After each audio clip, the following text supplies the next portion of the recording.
They grow up misunderstood, too quiet, too intense, too slow. At least that's the tag the world hands them. While others chase applause and attention, they observe. While others rush into careers, relationships, identities, they pause, not from fear, but from depth.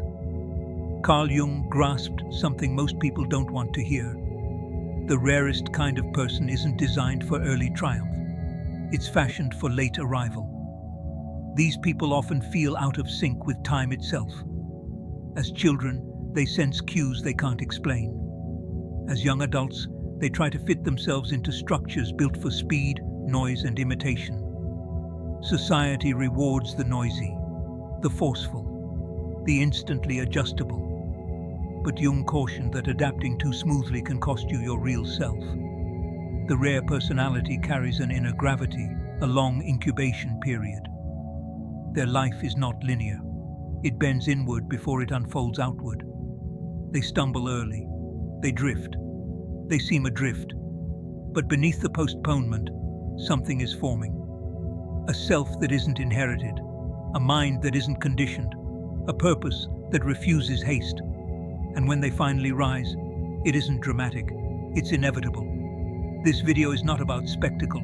It is about understanding, about why the rarest personality often prevails after others, and why that delay is not weakness, but the origin of their power. If you've always felt behind in life, this might clarify everything. There is a type of person Jung circled more than he named. With care, nearly hesitantly, not because it was unimportant, but because it was uncommon. This personality does not command classrooms. It does not dazzle in early careers. It does not move fast, compete loudly, or plead for approval. Instead, it studies. Jung understood what modern psychology often oversimplifies. Human development is not one timetable for everyone. Some personalities are tuned for early adaptation, others are designed for delayed individuation, and the rarest personality fits the second group. From the beginning, this person feels a bit off. Not better, not worse, just out of alignment. As a child, they often seem inward-looking, serious, strangely mature. They ask questions that don't fit their years. They feel feelings they lack language for. But the contradiction is this. While they can feel old within, they seem behind externally. They strain in structures that prize speed, compliance, and copying. Schooling penalizes them. Society misunderstands them.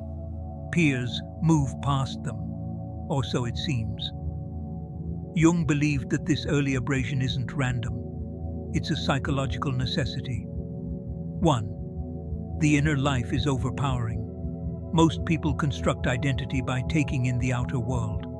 They mimic values, goals, behaviors. It produces early confidence, but often on thin foundations. The rare personality is different. Their inner world is intensely alive. Thoughts, symbols, emotions, intuitions converge at once. Jung would call this a psyche where the unconscious is strongly active. That sets up an early problem. When the inner volume exceeds the outer, adjusting gets hard. They cannot just become what the world asks them to be. Not because they're defiant, but because their psyche rejects fake alignment. So they stall. They postpone decisions others make easily, career paths, relationships, beliefs, identities. From the outside, it appears as confusion. From the inside, it feels like being smothered. Jung cautioned that forcing such a person into an early fixed identity can create enduring neurosis.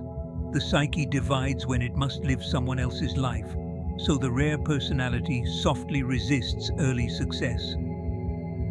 2. Why they lag and why it's essential. In their 20s, the contrast turns stark. Others are piling up promotions, marriages, status, confidence. The rare personality feels stalled.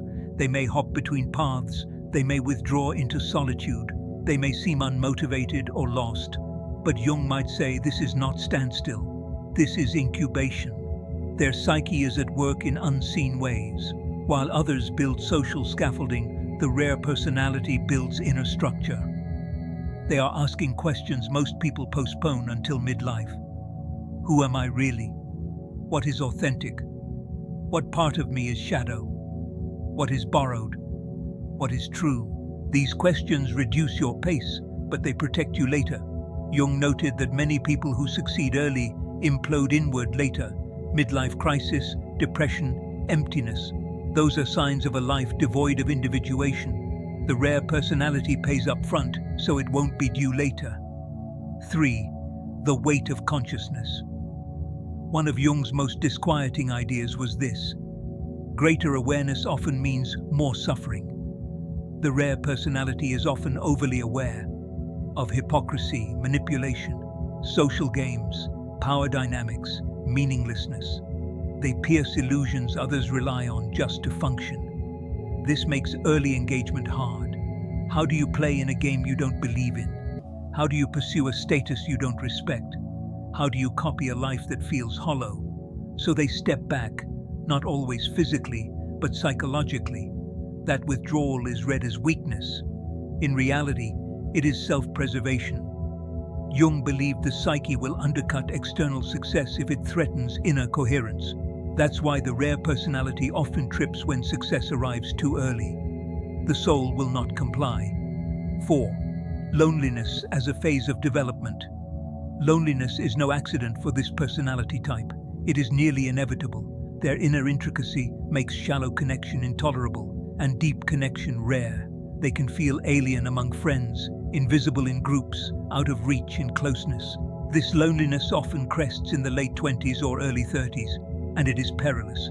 Many rare personalities break here. They anesthetize themselves. They conform. They forsake the self taking shape within them. Jung warned that betraying the emerging self creates a lifelong shadow, resentment, bitterness, self-hatred. But those who weather the loneliness without giving in pass through something pivotal: ego dissolution. They cease defining themselves by applause. They stop pursuing timelines that were never theirs.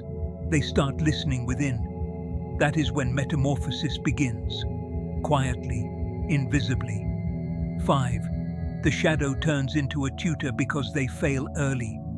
The rare personality becomes familiar with its shadow: doubt, envy, anger, fear, inferiority. Most people suppress these traits. The rare personality studies them. They examine their darkness. They question motives. They grapple with contradictions. This confrontation is draining, but it produces depth. Jung believed only those who integrate their shadow can exercise true power later. Power without shadow integration devolves into tyranny, addiction, or collapse. This is why the rare personality matures slowly, yet sturdily. They don't construct on denial, they build upon truth. 6. Why society mislabels them.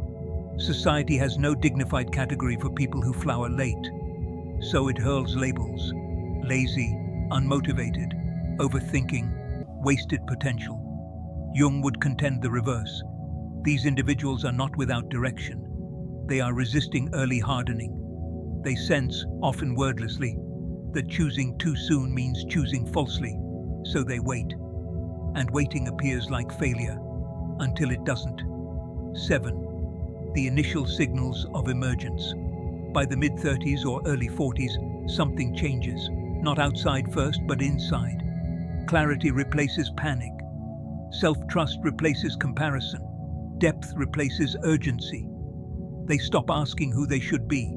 They start inhabiting who they are. And because the self is not second-hand, it is potent. Their voice becomes steady. Their decisions become exact.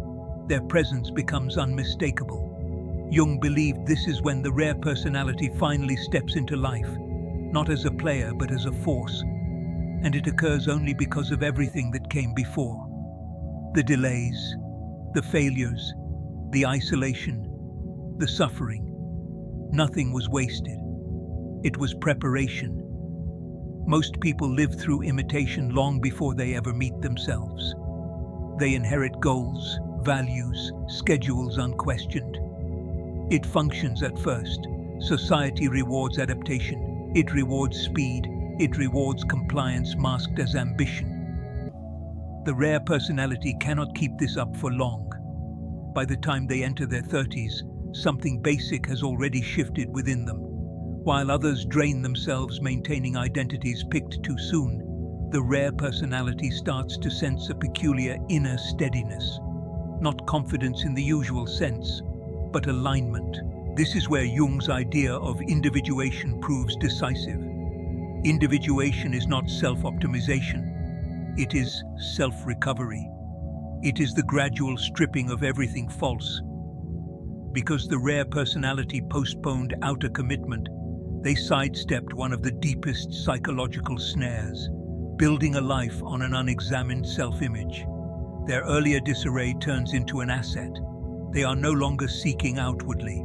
They are consolidating within, and consolidation generates gravity. People begin to sense them before they can name them. Their words have heft not because they speak often, but because when they do, nothing is squandered. They are not aiming to impress, not seeking to dominate. They are simply voicing what has been vetted within for years. Jung believed authority that lacks integration buckles under strain. Authority that springs from individuation does not need continual bolstering. That is why the rare personality often ascends quietly.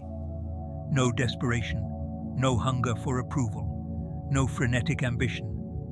Opportunities begin to surface, but they are unlike prior lures.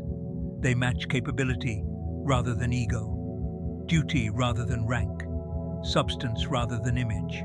This is why these individuals often thrive in domains that prize long-range thought: leadership, strategy, psychology, philosophy, art, systems building. They discern patterns others overlook because they spent years watching instead of competing. While others learned how to prevail, they learned how systems actually operate. Another transformation occurs here, subtle yet definitive. They cease fearing judgment, not because they become arrogant, but because judgment's power fades. When your identity no longer rests on outside approval, criticism cannot unseat you. Praise cannot seduce you. You become immune to psychological bribery. Jung saw this state as rare and threatening to rigid systems because a person who cannot be steered by carrot or stick is hard to handle. This is also why they draw projection.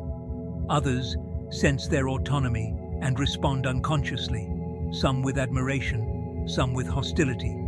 The rare personality turns into a mirror. People cast their unexamined selves onto them. This is where the social dynamic flips. Earlier in life, they were ignored. Now they are observed. Earlier, they doubted themselves. Now others start doubting themselves around them. This shift can be destabilizing. Many rare personalities hesitate to enter visibility because they still bear the memory of early rejection. But Jung warned, declining your rightful place can also be a betrayal of the self. Individuation does not mean hiding. It means shouldering the weight of who you have become. This is where shadow integration proves critical. Because they understand their darkness, they are unafraid of power. They do not need to abuse it. They do not need to prove anything. Their ambition turns surgical, their gestures economical, their energy saved. This is later life momentum. While others flame out, they are only beginning. Relationships shift too. The rare personality no longer seeks intensity for proof. They seek resonance. Fewer connections, but deeper ones. Clearer ones. Steadier ones. They stop trying to be understood by everyone and start being understood by the right people. Jung held this was a mark of maturity. The ability to bear misunderstanding without becoming bitter. And bitterness is the last test. Many who nearly arrive fail here. They glance back at lost years with rancor. They measure themselves against counterfeit timelines and contaminate their own emergence. Those who make it do something else. They reframe the past. They stop calling delay failure. They regard it as insulation, protection, preparation, and that reframe releases energy. They stop hauling the past behind them. They fold it in. They employ it. Their story becomes cohesive, not flashy, not dramatic, but internally consistent. This is when influence widens, not by force, but by example. Others sense stability in a world that is fracturing. They become points of reference, anchors. Jung believed such individuals often become guides without effort, mentors without promotion, leaders without titles. Their presence reshapes space, and yet they remain unbound. They are not hooked on outcomes, not pursuing legacy, not afraid of endings, because they already survived the hardest thing, becoming themselves without approval. And that is why their success, when it arrives, doesn't devour them. It expresses who they are. By the time the rare personality enters the second half of life, the game most people are still ensnared in has already loosened its hold. Status no longer lures, approval no longer steers, fear no longer hurries. Jung's psychology reads almost prophetic here. He believed the second half of life is meant less for outward expansion, more for upward expansion. Wisdom, integration, meaning. Most people never arrive at this stage because they pour their energy into guarding identities formed too soon. The rare personality comes prepared. While others panic about aging, clutching at youth, relevance, recognition, the rare personality feels something unforeseen, relief. They are at last in rhythm with time. Their energy rises because it is no longer split. They are not pretending, not proving, not performing. The psyche becomes unified, and a cohesive psyche is powerful. This is why their peak often arrives after 40. Not louder, not flashier, but undeniable. They move deliberately now, not because they are uncertain, but because speed is no longer necessary. Every decision is passed through depth, every commitment deliberate. Waste falls away. Jung believed this yields an uncommon authority without domination. People listen because something feels solid. They follow because something feels genuine. This is also why these individuals remake environments rather than adapt to them. They don't revolt loudly. They don't assault systems directly. They simply decline to partake in what is false, and that alone unsettles fragile structures. Their success appears effortless from the outside, but it is founded on decades of inner work. No one saw the failures that honed perception, the solitude that sharpened discernment, the delay that forestalled corruption. And unlike early success, this kind of success does not decay from within. There is no midlife implosion here, because there is nothing to flee. Their life coheres. That is the ultimate reward Jung described. Not happiness, not wealth, not applause. Inner coherence, the sense that your life belongs to you. Once someone attains that state, nothing external can truly endanger them. Loss hurts, but doesn't destroy. Criticism stings, but doesn't derail. Even death is met differently, not as interruption, but as completion. This is why Jung maintained the rarest personality embodies psychological evolution itself. A human being who does not barter soul for speed or truth for approval. If you have felt late, out of step, misunderstood, you may not be lagging. You may be early for another kind of life. And if this message lands, if you see yourself in this path, subscribe to this channel. These videos are not for all. They are for those walking the long road of individuation, depth, and self-mastery. Subscribe and remain with us. The uncommon path can be lonely, but you don't have to walk it without comprehension.